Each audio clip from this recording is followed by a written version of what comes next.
শিক্ষামন্ত্রী দুঃখ প্রকাশ করে একটা সিদ্ধান্ত নিলেন। সময় থাকতে সিদ্ধান্ত না নিলে অসময়ে এই সমস্ত সিদ্ধান্ত, ভালো সিদ্ধান্ত কাজে আসে না, এটা বোঝা দরকার। আগেই যদি সিদ্ধান্তটা নেওয়া যেত ভালো হতো। আর এই ফার্মের মুরগি, এই সমস্ত কমেন্ট করা উচিত না। শেখ হাসিনার এই সমস্ত আজে বাজে কমেন্ট থেকে শিক্ষা নেওয়া উচিত যে এই ধরনের মন্তব্য কাল হয়ে দাঁড়ায়। শিক্ষামন্ত্রী এহসানুল হক মিলন নিঃসন্দেহে ডাইনামিক মিনিস্টার, কিন্তু বুঝতে হবে তাদের সেন্টিমেন্টটাও বুঝতে হবে, তাদের সাথে সমন্বয় করে জিনিসটা করতে হবে। আবার সামান্য কিছুতে রাস্তায় নেমে পড়ার মানসিকতাও দূর করতে হবে। এখন অনেকে নানান রকম সুযোগ নেবে।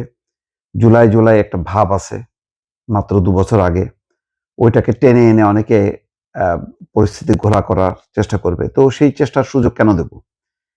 কি হইতো যেই বন্যা, যেই বৃষ্টি, সমস্ত জনজীবন যেখানে বিচ্ছিন্ন, পরীক্ষাটা মানুষের কনসেন্ট্রেশনটা পড়ার থেকে যদি এখন পানি, বন্যা, কিভাবে এই পানি ঠেলে যাব পরীক্ষা কেন্দ্রে, এইসব টেনশন তো দরকার ছিল না। বৃষ্টি তো আর সারা বছর হবে না, 1 সপ্তাহ পরেই কেটে যাবে। তো একটু ডেটটা চেঞ্জ করে যদি নতুন সময়সূচি দেওয়া হতো, কি এমন হতো? এইগুলির ব্যাপারে একটু মানে সচেতন থাকতে হবে। হঠাৎ কোনো প্রান্ত থেকে সরকারের ভুলের কারণে পুরো সরকার বিপদে পড়বে। আমি কাল বলছিলাম যে কালকে বিশ্ববিদ্যালয়ের প্রধানমন্ত্রী যখন একটি ভালো একটা প্রণোদনার কথা বলছেন মেধাবী শিক্ষার্থীদের জন্য, সারা বাংলাদেশে ঢাকা সহ তখন একটা বিশৃঙ্খল পরিস্থিতি, এবং পরিস্থিতি এমন যে সংসদ ভবনের সামনে যে তারা হাজির হয়েছে ব্যারিকেড ভেঙে। তো পরে সংসদে দুঃখ প্রকাশ করছে, কিন্তু এটা তো দরকার ছিল না দুঃখ প্রকাশ করার মতন পরিস্থিতি। শিক্ষামন্ত্রী বলছেন উচ্চ মাধ্যমিকের পদার্থবিজ্ঞান, হিসাব বিজ্ঞান এবং যুক্তিবিদ্যা পরীক্ষা আবার নেওয়ার ব্যবস্থা করা যাবে। তা করেন না কেন? আগে করলেন না কেন? এত পরিস্থিতি যে এটা হবে, এগুলি বোঝারও কি সামর্থ্য নেই? দুঃখজনক হলো সরকারের ছাত্র সংগঠনটা আরেকটু অ্যাক্টিভ হওয়া দরকার। এই যে শিক্ষার্থীদের সেন্টিমেন্টটা ছাত্রলীগও ওই সময় বোঝে নাই, ছাত্র দলও বোধহয় সেই অবস্থাটা তৈরি হয়নি। যদি বুঝতো তাহলে দ্রুত তারা সরকারের সাথে কানেক্ট করতো, এবং শিক্ষামন্ত্রীর সাথে এই ছাত্র সংগঠনগুলোর বা ছাত্র দলের যোগাযোগ আছে কিনা আমার তো এটা সন্দেহ হচ্ছে। জামাতের সংসদ সদস্য শফিকুল ইসলাম প্রশ্ন করেছিলেন, তখন একবার এই বিষয়ে জবাব দিয়েছিলেন শিক্ষামন্ত্রী। পরে বিল পাশের আলোচনায় বিষয়টা নিয়ে আবার কথা বলেন তারা। শফিকুল ইসলাম বলছেন যে আমাদের এমপি, আমরা যখন বিশ্ববিদ্যালয় নিয়ে আলোচনা করছি তখন আমাদের সংসদের সামনে আমাদের প্রিয় শিক্ষার্থীরা ব্যারিকেড ভেঙে অবস্থান নিয়েছে। তিনি শিক্ষার্থীদের দাবি বাস্তবায়ন এবং তাদের সঙ্গে বসে আলোচনার মাধ্যমে দ্রুত সমস্যার সমাধানের দাবি জানান। এহসানুল হক মিলন তখন বলেন, এই ব্যাপারে আমরা অনেক পর্যালোচনা করে দেখেছি। গতকালকে যেই পদার্থবিজ্ঞানের পরীক্ষা হয়েছে, হিসাব বিজ্ঞান এবং যুক্তিবিদ্যা পরীক্ষা হয়েছে, এই পরীক্ষার সময় বৃষ্টি ছিল, অনেকেই ভিজেছে, অনেকেই পরীক্ষা সঠিকভাবে দিতে পারেননি, এমন অভিযোগ এসছে। আমরা যদিও সবসময় পর্যবেক্ষণের মধ্যে ছিলাম, তারপরও শিক্ষার্থীদের দাবি এসছে এই পরীক্ষা নিয়ে।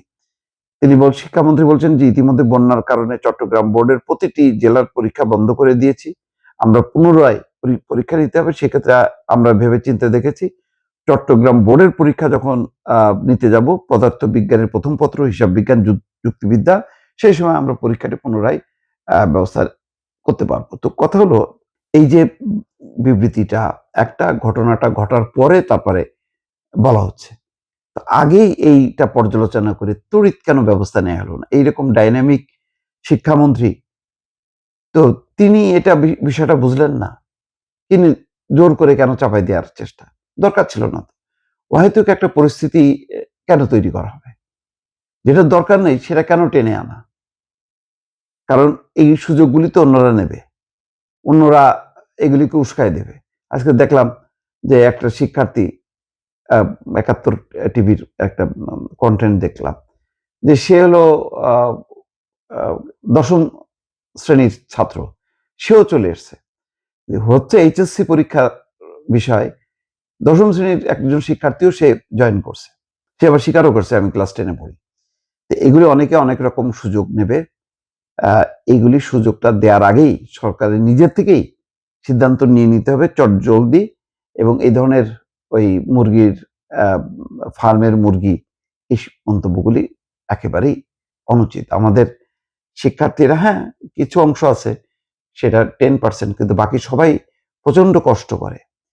বাংলাদেশের এখন অভিভাবকদের যে অবস্থা, তারা সাধারণ মানুষ এবং এই সাধারণ ঘরের সন্তানরা অনেক কষ্ট করে পড়াশোনা করে, তাদের পেছনে বাবা মায়ের যে পরিশ্রম যায়, যে পয়সা যায়, এটা তাদের জীবনের একেবারে নাকের ডগায় ওঠে।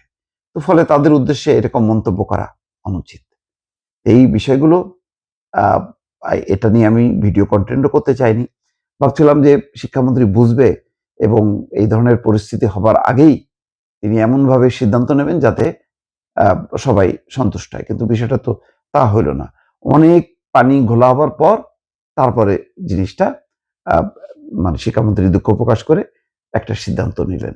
সময় থাকতে সিদ্ধান্ত না নিলে অসময়ে সমস্ত সিদ্ধান্ত, ভালো সিদ্ধান্ত কাজে আসে না, এটা বোঝা দরকার।